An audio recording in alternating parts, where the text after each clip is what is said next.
Hello friends, வணக்கங்க. நம்ம இன்றைக்கி லக்ஷ்மண் பல் அப்படிங்கிற ஒரு பழத்தை பற்றி பார்க்கலாம். இந்த பழம் வந்துட்டு ரொம்ப ஒரு அரிய வகை மருந்து. எதுக்குன்னா கேன்சரை க்யூர் பண்ணுறதுக்கு. ஸோ இந்த ஒரு பழம் பார்த்துட்டிங்கன்னா இந்த பலாப்பழத்தில் கால்வாசி சைஸ் இருக்கும். ஸோ இது வந்துட்டு ஒரு பழம் எடுத்துட்டோன்னா ஒரு 4லேருந்து 5 பேர் சாப்பிட்லாம்.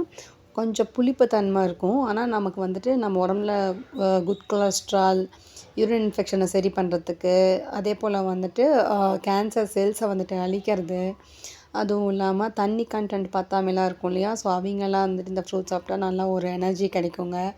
அப்புறம் இந்த கால் வலிலாம் ஒரு மாதிரி கால் குடையிற மாதிரிலாம் வலிக்கும் இல்லையா? அவங்களும் இது சாப்பிட்டா ரொம்ப நல்ல நல்ல பெனிஃபிட்ஸ் இருக்குங்க. இந்த பழத்தோட பேர் லக்ஷ்மண் பல் அப்படின்னு சொல்லுவோம்.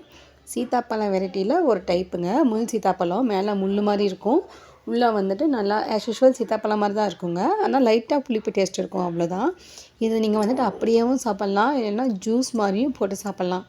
எப்படி சாப்பிட்டாலும் பெனிஃபிட்ஸ் நமக்கு ரொம்ப அதிகம் தான் இந்த ஃப்ரூட்டில். இந்த ஃப்ரூட்டோட பேர் லக்ஷ்மண் பல் அப்படின்னு சொல்கிறாங்க. ஸோ இந்த ஃப்ரூட் பார்த்துட்டிங்கன்னா ஒரே ஒரு ஃப்ரூட் போதும். ஸோ நம்ம நிறையா பேர் ஷேர் பண்ணி சாப்பிட்ற மாதிரி தான் இருக்கும். நீங்களும் பாருங்கள் ஃப்ரெண்ட்ஸ், கிடச்சிச்சின்னா டேஸ்ட் பண்ணி பாருங்கள். தேங்க்யூ.